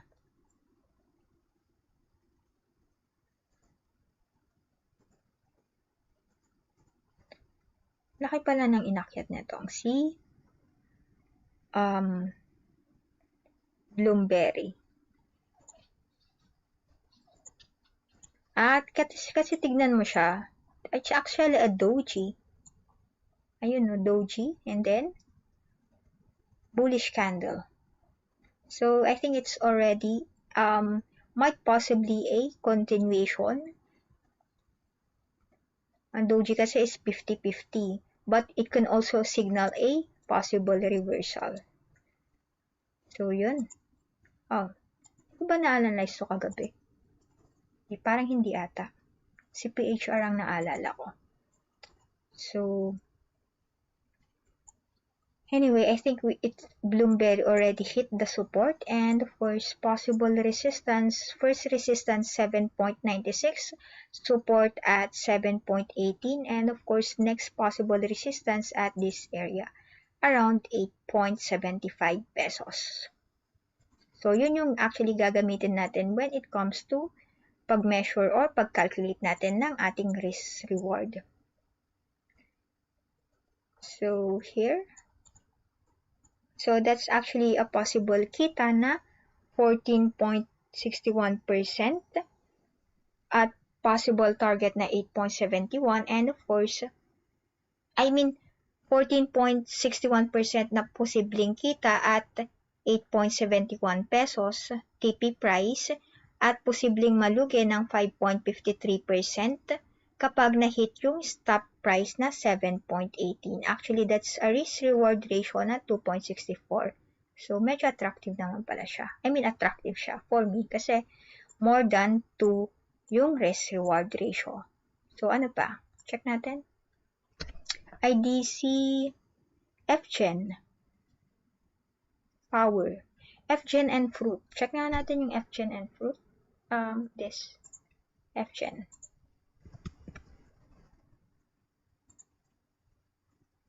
What? 2250.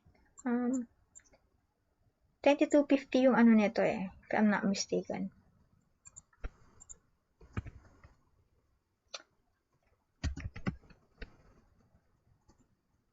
Tapos na ata yung hindi ko na maalala yung nito. Si FGEN. Yung, ba yun? Tender offer.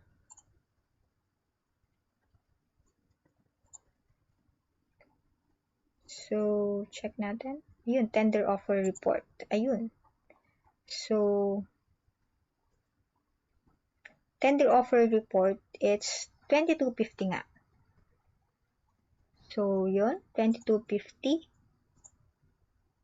So, malapit siya sa 2250. But then again, meron kasi siyang gap down dito, kaya medyo hesitant ako dito. Pero syempre kapag isa pa pala yun kasi tender offer. Kasi kapag nakabili ka ng mas mababa dito sa level na to, pwede mo na lang siyang i-tender offer. Kasi mas mataas pa rin siya kasi currently nasa 2240 siya. Tender offer is 2250. So, kita ka pa ng konti. 10 cents. So, wait, check natin yung Nasa near overbought na din siya. So, for me, baka mag-pull back.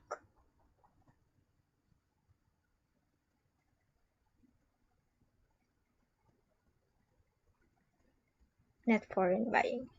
But anyway, kung magtutuloy-tuloy siya, of course, this is the possible next resistance at around 23.89. And of course, support this area around 20 pesos. Kapag nag-breakdown pa siya dyan, of course, back or i-fill niya yung gap na sa around 18 pesos. So, yeah, risk-reward pa lang makikita mo. It's actually mas mataas yung possible risk. Para sa akin mas mataas yung risk, of course. Mas mataas yung risk niya Kasi maliit lang yung possible upside na niya. But then again, kung meron ka nito at yung TP mo is around 23.89, that's actually a possible kita na 7.23% kapag na-hit yun. At posible kang malugi ng 9.43% kapag na-stop out ka around 20.18 pesos. That's actually a risk-reward na 0.77, which is for me pag ganyan is hindi ko tinitignan. So, yun lang yung makakomment ko kay FGEN. So, fruit. Fruit. Binilhan ko to. Binilhan ko din yung kapatid ko ng fruit. Actually, more on long-term hold kami dito sa fruit.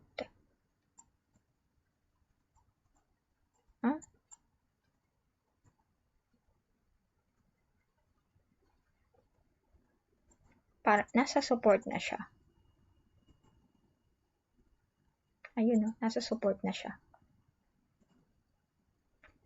So, here, wala naman masyadong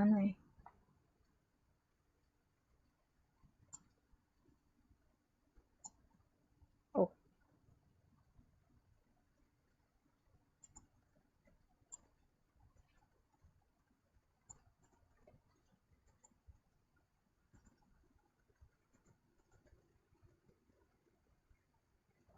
Antayin ko yung breakout Pwede palang magdagdag yung kapatid ko kung sakali. Antayin ko yung breakout. But already at support area. So, might possibly, yeah, mag-breakout yan. So, check natin yung possible targets kapag nag-breakout siya sa level na yan. That's actually here. Possible target. So, yun. Most likely, balik siya this area. So, that's actually, check natin yung 1.97. So, posibleng balik siya doon. So, wow. So, yun of course, that's actually a more long-term hold. So, yun yung nakikita ko kay Fruit. But then again, kung i-measure natin yung possible risk-reward, so, dami-dami niya kasing mga doji, oh. But anyway, favorite ko nga tinitingnan yung doji, kasi doon ako nakakapag-trade. So, that's actually the support. I'm looking at the 1.24 pesos. And of course, yung immediate resistance, of course, this area, the 1.43 pesos. But then again, hindi yan yung target ko eh. Target ko at this area. Around 1.97. So, kaya ko magantay hanggang dyan. So, that's actually a possible, kung magdadagdag ako sa kapatid ko, that's actually a possible, dito muna. Kunwari, sa first support and first resistance. So, that's actually a risk-reward ratio of 1.5%. Ay, 1.5. Posibleng kumita ng 9.16% sa 143 TP. And of course, posibleng malugi ng 6.11% sa 1.24 kapag na-hit yung stop price. So anyway, kapag nakapag-antay at bumalik sa 1.96 area, that's actually 1.97 yung T natin, yung mineasure natin kanina. Kapag bumalik siya sa 1.97, that's actually a possible kita na 50.38%. So, yung posibleng ikalugi mo pa rin is 6.11% kapag na-hit yung stop price na around 1.23. So, that's for Fruitas. So, depende kung saan ka dyan makakapag-antay. At saka expanding kasi sila eh. So, yeah, despite the lockdown, I think it will perform well when it comes to earnings. So, valuation should be, for me, it should be higher. Or medyo umakyat-akyat naman yung kanyang price. Umakyat-akyat. Kaya ko siya binili ang kulit lang eh. So, next, dito MPI Mac, Megawide. So, I think that's the last.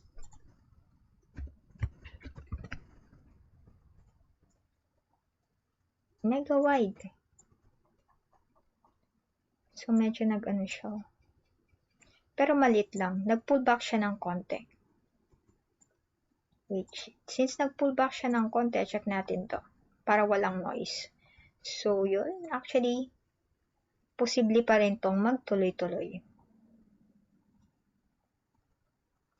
So, actually, nasa support area na siya. Kahit di mo support area na siya. So, nasa near support pa rin naman siya. So, might possibly retest pa rin to area na to, which is this area. Around 8.35.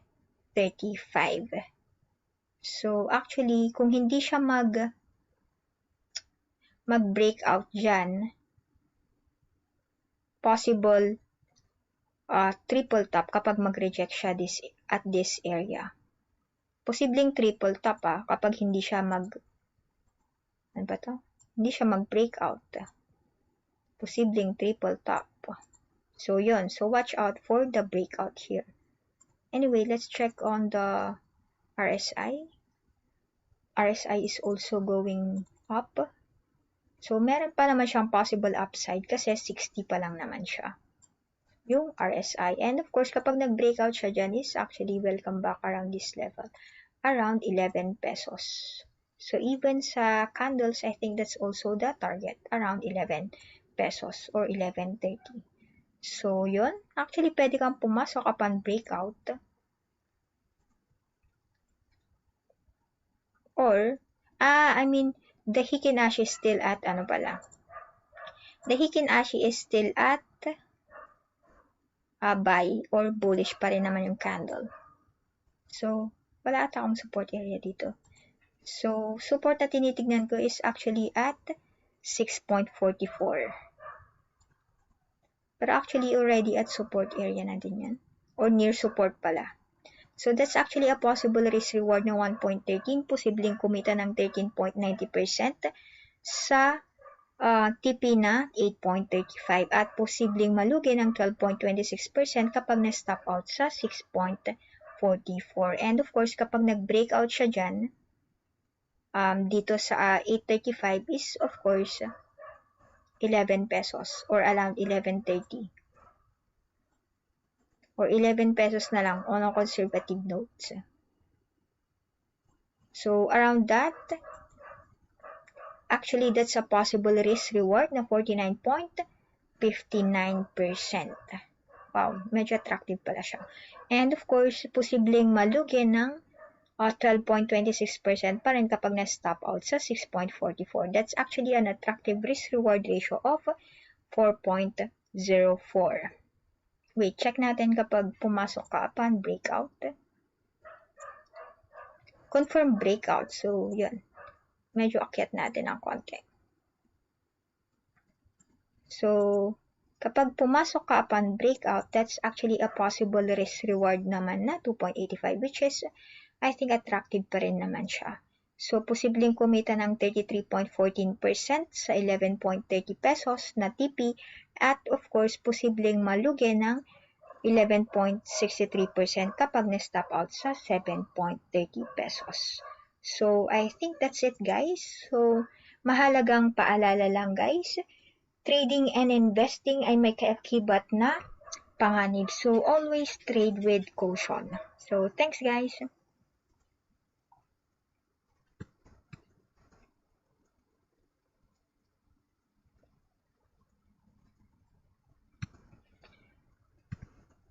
Oh, nandito pala, present pala si Renz. So, at what price ako pumasok sa Megaworld? 3 pesos. So, 3 pesos. Ang kulit ko lang eh. So, actually, 3 pesos ako pumasok. So, yun. Malapit na din kasi siya. So, yun. So, kapag, yun, bibili ulit ako dito, malapit dito.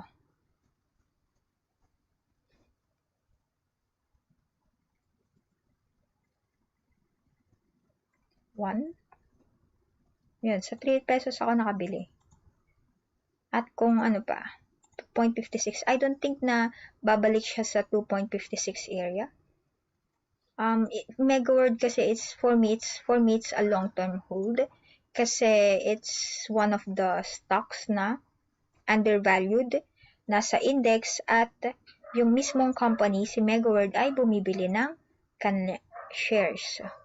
I mean, ng kanilang ng Megaworld shares. So I think that's actually a bullish signal. Kapag naubos na ng mismong Megaworld yung kanilang inappropriate na 5 billion pesos pangbili na or pang share buyback ng Megaworld, siguro that's the time na ibenta ko na siya. Depende kung anong price nun. But yeah, medyo long term ako at anaantay ko siya actually at least dito around 6 pesos. Ang kulit ko lang yan. So, yeah, yung risk reward ko kasi kung titingnan mo siya, this is not a short-term trade. This is more on a long-term trade. So, kung papasok ako, kahit na sabihin na natin na when it comes to risk-reward ratio, diba? O kung sakaling mang bumagsak siya ulit dito sa around 1 peso, pero yung TP ko kasi is around 6. So, kung makita nyo, the risk reward is very attractive at 5.51 at posible akong kumita ng 138.28%. Of course, this is not a short-term trade. Sabi ko nga is mag-aantay ka. Or, pwede mo din siyang i-trade kapag nakakita ka ng opportunity. So, yun. So, kasi ang plano ko kasi is, yun, antayin ko na maubos yung 5 billion nila na pinambibili ng Megaworld shares. Kasi kapag naubos yun, is of course, syempre, mas mura ko pa rin nabili, diba? Kaysa sa management mismo ng Megaworld. So, kasi yung nabili nila is mapupunta sa treasury stock. After nun is, kapag naubos yung 5 billion is, syempre, aantayin nila yung growth ng nabili nila na shares, tapos ibibenta rin nila yon sa public. So, at saka dito is yung medium, 2019 eh.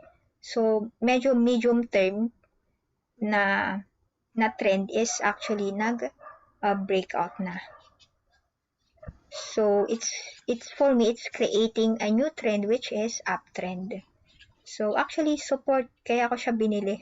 Kasi malapit na siya. Kasi diba ito, resistance to. It's short-term or medium-term resistance, naging support na siya. Kasi nga, nag-breakout siya dito. So, magiging support na siya. So, sabi ko nga is, always buy at support and of course, sell at resistance. So, yeah, for me, medyo konti na lang din naman eh. So, makakapag-antay na ako. Target ko, medium-term kung sakali is, at least dito, sa around 4 pesos at sa 6 pesos. Yun yung mga target ko for Megaworld. Or antayin ko na maubos yung 5 billion pesos ng pinambibili nila. Kasi around 400 plus or nasa 500 million pa lang yung yung nabibili nila na shares ng Megaworld. So marami pa. So 4.5 billion pesos pa. So malaki pa yung for me possible upside on that note. So yun lang, and trend, maganda yung trend. It's creating a new uptrend level. So yeah, yun lang ang masishare ko for Megaworld. So I think that's it, guys. So if you have comments and feedback, just feel free to reach me out. Thanks, guys.